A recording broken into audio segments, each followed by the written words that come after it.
What influences you? What inspires you? Probably the author that I get connected to more often than not is Joyce Carol Oates, partly because we both grew up in, far apart from each other, we both grew up in upstate New York within about half an hour. The two towns are about half an hour apart.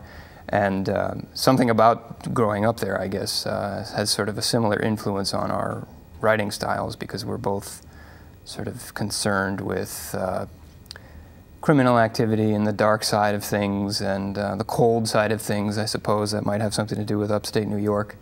Not that I have any sort of the output or notoriety that Joyce Carol Oates does, but she's sort of the a unofficial mentor of mine in terms of writing. But other writers in a similar vein, Thomas Hardy from a few generations before is a big influence. James Ellroy is an influential mystery writer. I love his style and his brevity. But not just in books. I'm also fascinated by films, and in particular film noir or French New Wave, which sort of came on the heels of film noir in a sense in the late 50s through the 60s into the 70s, and a lot of those movies I tried to recapture the kind of raw energy and improvised feel of those movies for The Long Division. Well, as I said in your introduction, besides writing these wonderful novels, you're also teaching. You're teaching in the MFA program here at EKU in the English department. Could you tell us a little bit about that program? Yeah, it's a fantastic new program, a Master of Fine Arts graduate program in creative writing. There are 4 faculty members at this point. There's Young Smith, who's a fantastic poet. There's Julie Hensley, Robert Dean Johnson, and myself, and we teach the majority of the classes, which are mainly online because it is a low residency or brief residency program. But we like to think that one thing that sets us apart from other brief residency programs is that we have a lot stronger sense of community. It's not the kind of brief residency creative writing program where you send a manuscript to your mentor and you get the manuscript back with comments a couple weeks later and never meet anyone else. We use Blackboard for interaction with the other students. We use Skype to have real-time classes once a week, just like you would normally have classes, except they're not in a classroom. And I think that's pretty different from the other brief residency programs I've seen.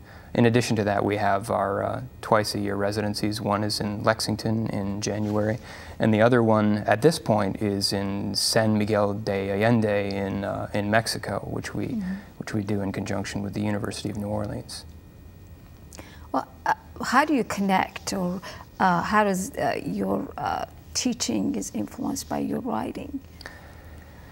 Well, for one thing, I really don't bring my own work into the classroom all that much because I feel strange about doing that. But you know, I certainly wouldn't prevent them from reading the work. But I do have a lot of interest in ensuring that my students pay attention to audience and to others outside of themselves. I think that, you know, if you can say one thing, you can say a lot of things about creative writers, but one thing is that they tend to be sort of introverted and drawn in, and I like to try to stop them from, not stop them from self-expression, but to do more than merely express themselves in their writing, to pay attention to what the needs of the audience would be, and that comes directly out of my, you know, experience with the publishing industry and with a publisher and to some degree an audience that expects a lot of audience interaction and expects to have a thrilling, entertaining read. So, you know, I concentrate on plot, for instance.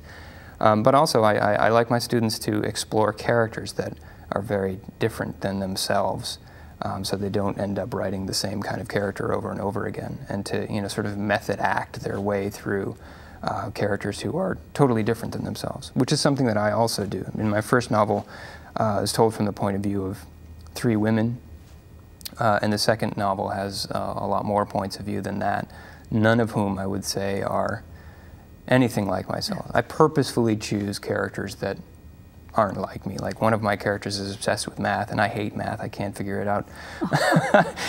I can't figure it out for the life of me, and I had to do all this research in math, and I didn't understand most of it, but I tried to work my way through it, and just because I wanted to inhabit a character who was so different than myself.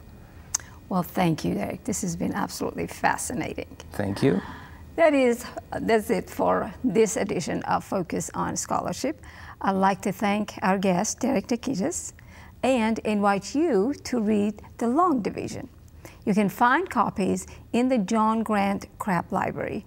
Please join us next time as we continue our series of webcasts celebrating the scholarly and creative achievements of the faculty and staff at Eastern Kentucky University.